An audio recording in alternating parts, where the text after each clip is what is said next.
내년 6월 지방선거를 앞두고 진보 진영에서는 일찌감치 교육감 후보 단일화에 나섰습니다. 보수 진영은 윤건영 교육감 골프 접대 의혹이 새로운 변수가 됐습니다. 청주의 한 도로공사 현장에서 3톤이 넘는 시멘트를 하천으로 방류했습니다. 물고기들이 떼죽음을 당했습니다. 청주 공예 비엔날레가 개막 한 달을 맞아 흥행 기록을 세우고 있습니다. 역대 최대 규모의 최장기간 열리는 비엔날레 현장을 다녀왔습니다. 시청자 여러분 안녕하십니까? 뉴스데스크 충북 소식입니다. 내년 6월 지방선거에서 충북 교육감도 선출하게 되는데요. 진보 진영에서는 윤건영 교육감에 맞설 후보 단일화에 일찌감치 나섰습니다. 윤 교육감의 출마를 기정사실로 받아들이던 보수 진영에는 골프 접대 의혹이라는 새로운 변수가 생겼습니다. 신병관 기자입니다. 내년 교육감 선거를 앞두고 도내 23개 단체가 진보 교육감 단일 후보 추진위원회를 꾸렸습니다. 추진위원회는 후보 등록을 받아 활동 경력 등을 검증하고 11월 중에는 단일 후보로 합의 추대한다는 계획입니다. 합의 추대가 이루어지지 않으면 경선이 실시됩니다. 민주, 평등, 평화, 공공성, 생태, 자체의 가치를 중심에 두고 시민이 참여하는 공론과 수기를 통해 단일 후보를 확정하겠다.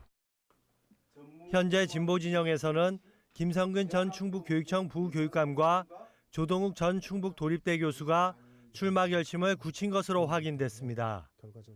남기현 전 충청대 교수는 추석 연휴 이후 출마 여부를 결정하겠다고 밝혔고 전교조 출신 인사도 출마를 고민하는 것으로 알려졌습니다.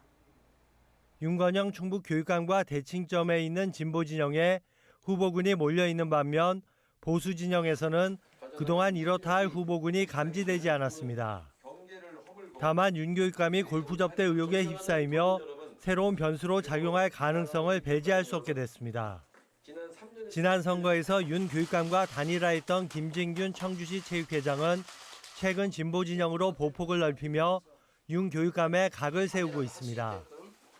교육감 선거는 정당 공천이 없다 보니 보수와 진보 진영 내에서 어떻게 교통 정리가 이루어지느냐가 중요한 변수로 작용해 왔습니다.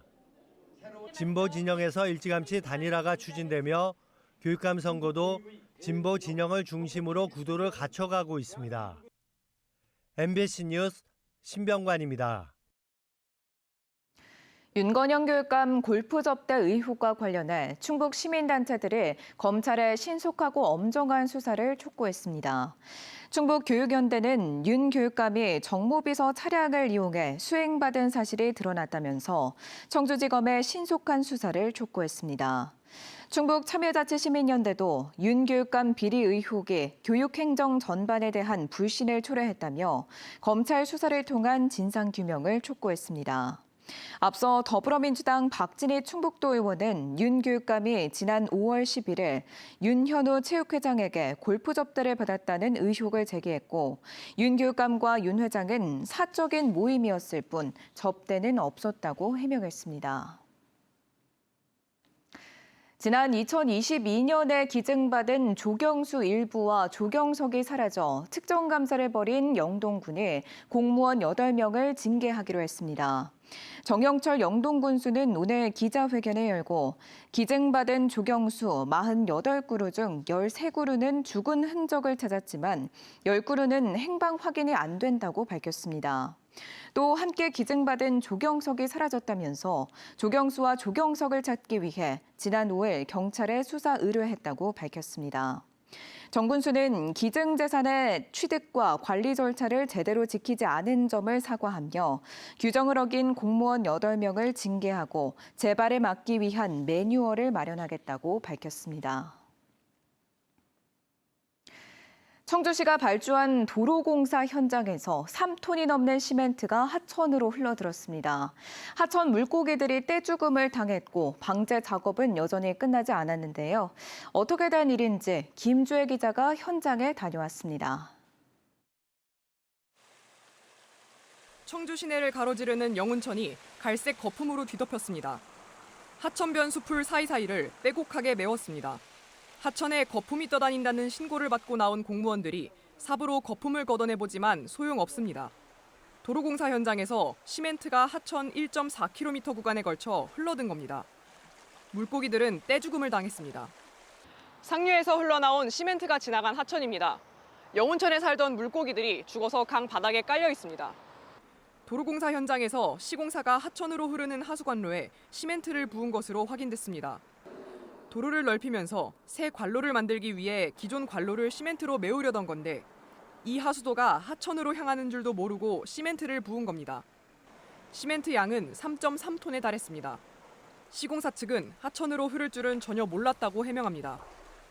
설계 도면을 짤 때 기존 관이 어디 있고 기존 지작물이 뭐가 있고 이런 게 다 표시가 돼요. 근데 그 표시가 없었어요. 시공사들은 도면을 보고 일을 하는 사람들이거든요. 3m를 팠을 때도 그 관이 나오지가 않았다라는 거예요. 알고 보니 공사를 발주한 청주시가 실제 설계와 다른 하수관로 도면을 시공사에 준 거였습니다. 관로가 하천으로 연결되는 사실이 도면에 나타나지 않은 겁니다. 청주시는 잘못된 도면을 줬더라도 시공사가 공사 중에 확인해야 한다고 해명했습니다.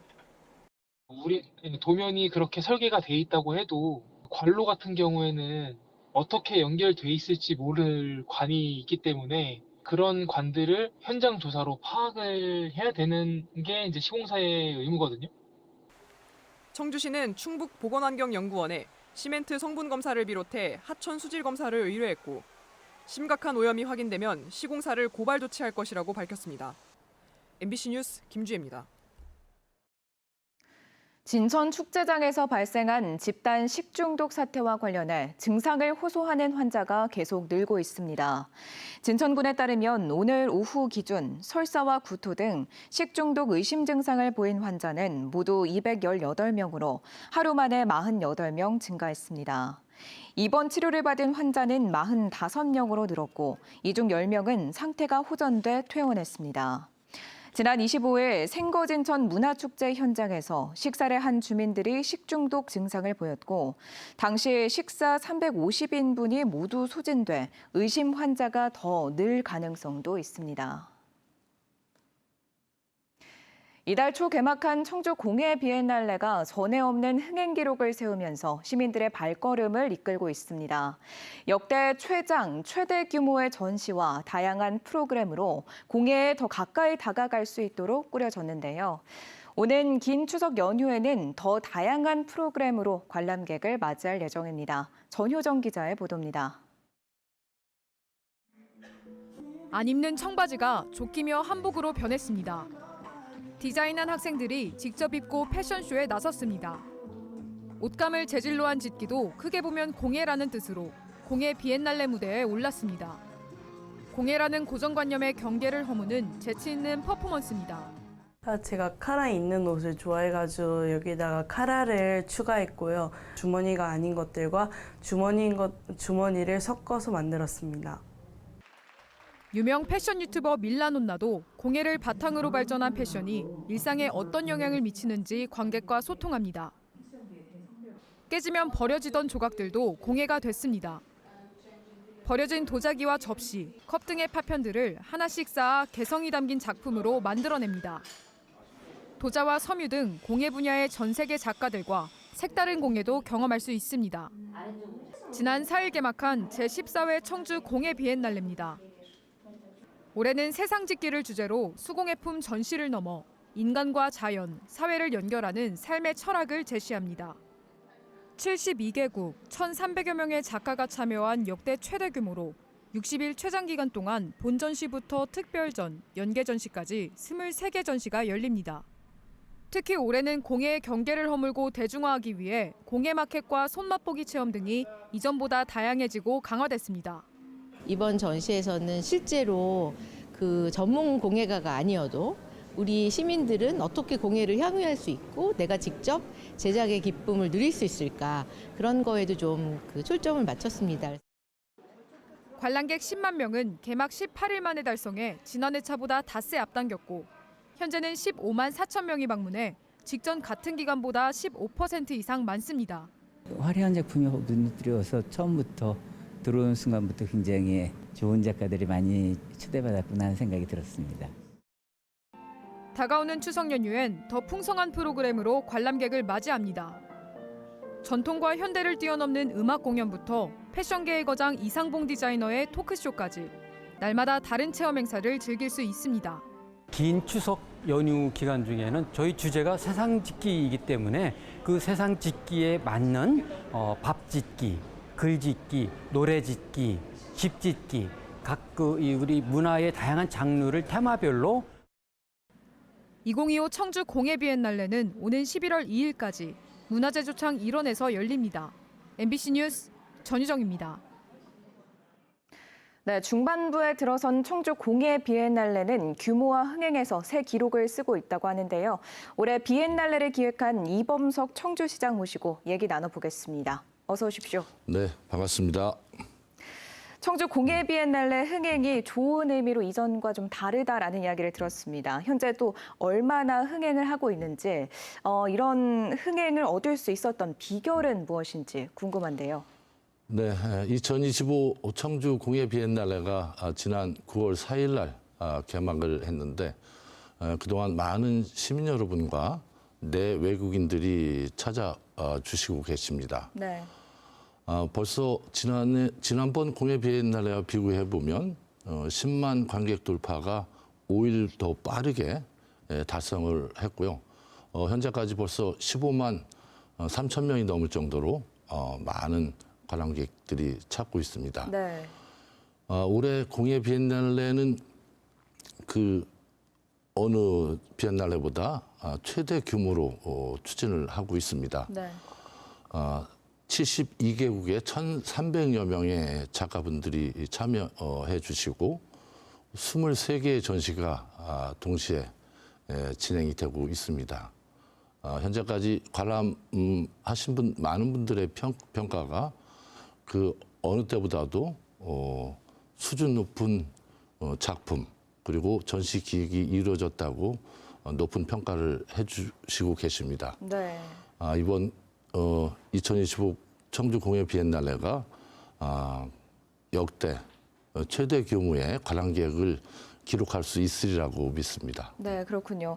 현재 또 충북에서만 2개 국제 엑스포를 비롯해서 가을 축제들이 또 경쟁적으로 열리고 있습니다. 이 중에서 청주 공예 비엔날레는 꼭 가봐야 한다라는 특별한 이유가 있을까요? 네, 지금 전국 많은 곳에서 다양한 축제가 펼쳐지고 있는데 네. 우리 청주 공예 비엔날레만의 특화된 프로그램과 수준 높은 문화를 경험하실 수 있을 것입니다. 우리 청주 공예 비엔날레가 벌써 27년의 역사 속에서 이제는 지구촌 최대 공예 축제로 발전을 했습니다. 네. 특히 올해는 역대 최대 규모로 전시가 이루어지고 있는데 공예 비엔날장에 오시면 세계 공예 문화의 정수, 진수를 만나보실 수 있으리라고 생각합니다. 네, 그렇군요. 마지막으로 또 이제 긴 연휴를 앞두고 있습니다. 이 연휴 기간에 관람객을 이끌어내기 위한 이 청주 공예 비엔날레가 준비한 특별한 것들이 있다면 소개해 주시면 좋을 것 같네요. 네, 그 예전에 진행했던 공예 비엔날레를 보면 추석 연휴 기간 동안에 가장 많은 관객분이 찾아주셨습니다. 네. 그래서 이번 추석 연휴가 긴 편이지 않습니까? 네. 그래서 다양한 프로그램을 저희들이 준비를 하고 있고 그리고 추석 연휴 기간 동안에는 휴관을 하지 않고 다만 추석 당일만 오후 2시에 개관할 예정입니다. 네. 우리 추석 연휴에 찾아오실 관람객들을 위해서 저희가 준비하고 있는 것이 재즈, 또 무용, 그리고 가야금, 대금과 같은 다양한 공연도 준비를 하고 있고 네. 그동안 다양한 짓기 프로젝트를 추진했었는데 이번 연휴 동안에는 선재 스님의 쌀짓기 프로젝트, 또 이상봉 디자이너의 옷짓기 프로젝트, 네. 김다연 가수와 김봉근 훈장 가족의 노래짓기 프로젝트를 준비를 했습니다. 네. 그 밖에도 우리 어린이나 성인 관람객도 함께 체험할 수 있는 프로그램도 준비를 했으니까 이번 추석 연휴 때 우리 청주 공예 비엔날레를 관람하시면 더욱 풍성한 한가위 연휴를 보내실 수 있으리라고 생각합니다. 네, 이야기 나눠주셔서 고맙습니다. 네, 고맙습니다. 네, 지금까지 청주 공예비엔날레 조직위원장인 이범석 청주시장과 이야기 나눠봤습니다. 1970년 청주와 충주에서 각각 첫 방송을 시작한 MBC 충북의 창립 55주년을 맞았습니다. 이태문 대표이사는 청주 사옥에서 진행된 기념식에서 지난 55년은 지역민의 사랑과 신뢰 덕분에 존재하고 성장할 수 있었음을 거듭 강조했습니다. 이어 급변하는 방송 미디어 산업과 시장, 정년 연장을 비롯한 노동 환경에 발빠르게 적응해 55년을 넘어 100년 역사를 향한 새로운 여정을 시작하겠다고 말했습니다. 추석 연휴를 앞두고 국민의힘 충북도당이 오늘 청주 육거리 시장을 찾아 장보기 행사를 가졌습니다. 엄태영 도당 위원장과 서수구 당협위원장 등 도당 당직자 40여 명이 참여해 제수용품을 구입하고 경기 침체로 어려움을 겪고 있는 시장 상인들의 의견을 들었습니다. 엄태영 위원장은 서민과 소상공인 경제가 다시 살아날 수 있도록 더 열심히 챙기겠다고 말했습니다. 이번 추석 연휴 청주국제공항 이용객이 17만여 명에 이를 것으로 예상됩니다. 한국공항공사 청주공항에 따르면 다음 달 2일부터 12일까지 11일간 국내선 534편과 국제선 548편 등 정기편 1,082편이 운항할 예정입니다. 이 기간 여객 수는 국내선 9만여 명과 국제선 8만여 명 등 17만 5천여 명을 기록할 것으로 예상됩니다. 지난해 추석 특별 수송 기간과 비교하면 여객 수가 하루 평균 16% 늘었습니다. 청주공항은 원활한 탑승 수속을 위해 평소보다 일찍 공항을 방문해달라고 밝혔습니다. 청주국제공항 거점 항공사인 에어로케이가 청주에서 일본 기타 큐슈와 오키나와를 오가는 정기 노선을 잇따라 취항했습니다. 청주에서 기타 큐슈 노선은 오늘을 시작으로 매주 화요일과 목요일, 토요일에 주 3회 운항하고 청주에서 오키나와 노선은 내일부터 주 7회 매일 운항합니다.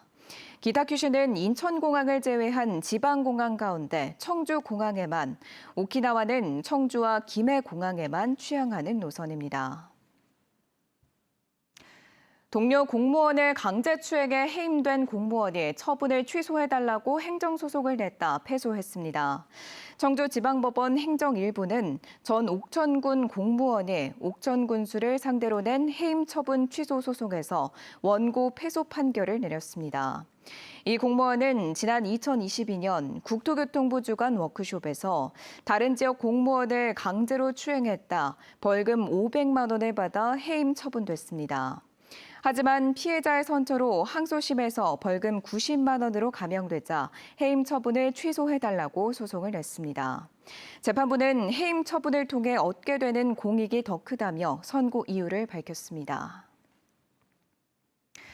지금까지 뉴스데스크 충북 소식이었습니다. 저는 오늘 뉴스데스크를 끝으로 이 자리를 떠납니다. 지난 2년간 충북 소식을 전할 수 있어서 뿌듯하고 행복했습니다. 함께해 주신 여러분 고맙습니다.